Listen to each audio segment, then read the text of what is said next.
Hi అండి, welcome back to my channel. ఈరోజు వీడియోలో చిట్టుముత్యాలతో చికెన్ పలావ్ ఏ విధంగా తయారు చేసుకోవాలో తెలుసుకుందాం. ఈ చికెన్ పలావ్ని ఇలా ఉల్లిపాయను కట్ చేసుకుని పైన నిమ్మకాయ పిండుకుని తింటే టేస్ట్ అయితే చాలా బాగుంటుందండి. మీరు కూడా తప్పకుండా ట్రై చేయండి.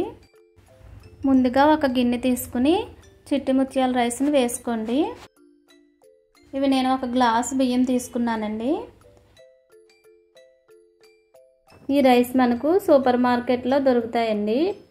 ఇవి సోనా మైసూరి రైస్ కంటే చాలా చిన్నగా ఉంటాయి.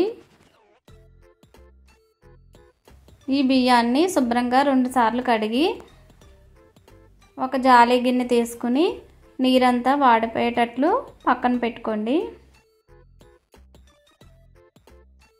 ఒక మందపాటి గిన్నెనైతే తీసుకోండి. నేను కుక్కర్ని తీసుకున్నాను. దీంట్లో 3 స్పూన్ల వరకు ఆయిల్ వేసుకోండి. ఆయిల్ వేడెక్కిన తర్వాత బిర్యానీ మసాలాలు వేసుకోండి. అనాస పువ్వు, దాల్చిన చెక్క, లవంగాలు, మరాఠీ మొగ్గ, యాలకులు, జాజి పువ్వు, జాపత్రి, అలాగే బిర్యానీ ఆకు వేసుకున్నానండి. ఇప్పుడు చిన్న సైజు ఉల్లిపాయలు తీసుకుని తొక్క తీసి వేసుకోండి. ఇవి మనం తినేటప్పుడు టేస్ట్ అయితే చాలా బాగుంటాయి. పచ్చిమిర్చిని కట్ చేసి వేసుకోండి. ఇప్పుడు మనం కడిగి పక్కన పెట్టుకున్న చికెన్ వేసుకోవాలి. 1/2 కేజీ బియ్యానికి 1/2 కేజీ చికెన్ వేసుకోవాలండి. అలాగే 1/2 కేజీ బియ్యానికి 1/2 కేజీ చికెన్ వేసుకుంటే బాగుంటుంది. నూనె సెపరేట్ అయ్యేంత వరకు ఈ చికెన్ని వేయించుకోవాలి.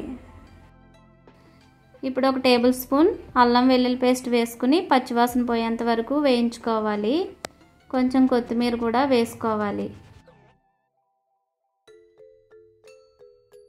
వీటన్నిటిని లో ఫ్లేమ్లో వేయించుకుంటే టేస్ట్ బాగుంటుంది.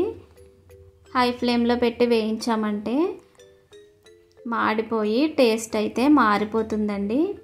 ఈ విధంగా వేగిన తర్వాత 1 టీ స్పూన్ ధనియాల పొడి వేసుకోండి. 1/2 టీ స్పూన్ గరం మసాలా,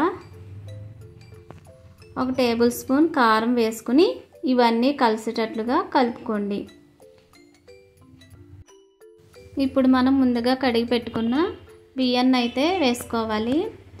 ఈ బియ్యాన్ని మనం ఒక 5 నిమిషాల పాటైనా ఇలా కలుపుకుంటూ వేయించుకోవాలండి. ఈ విధంగా వేయించుకున్న బియ్యంలో తగినంత ఉప్పు వేసుకొని ఒకసారి కలిపి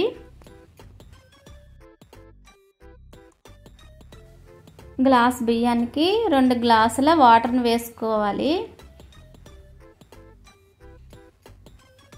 ఇప్పుడు కుక్కర్ మూత తీసుకొని బెల్ట్ లేకుండా పైన విజిల్ మాత్రమే ఉంచి ఈ విధంగా మూత పెట్టుకోవాలి.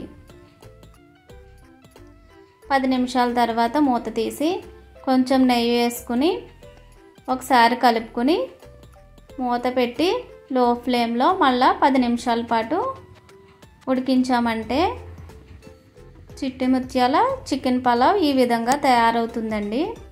ఇప్పుడు స్టవ్ ఆఫ్ చేసుకుంటే సరిపోతుంది.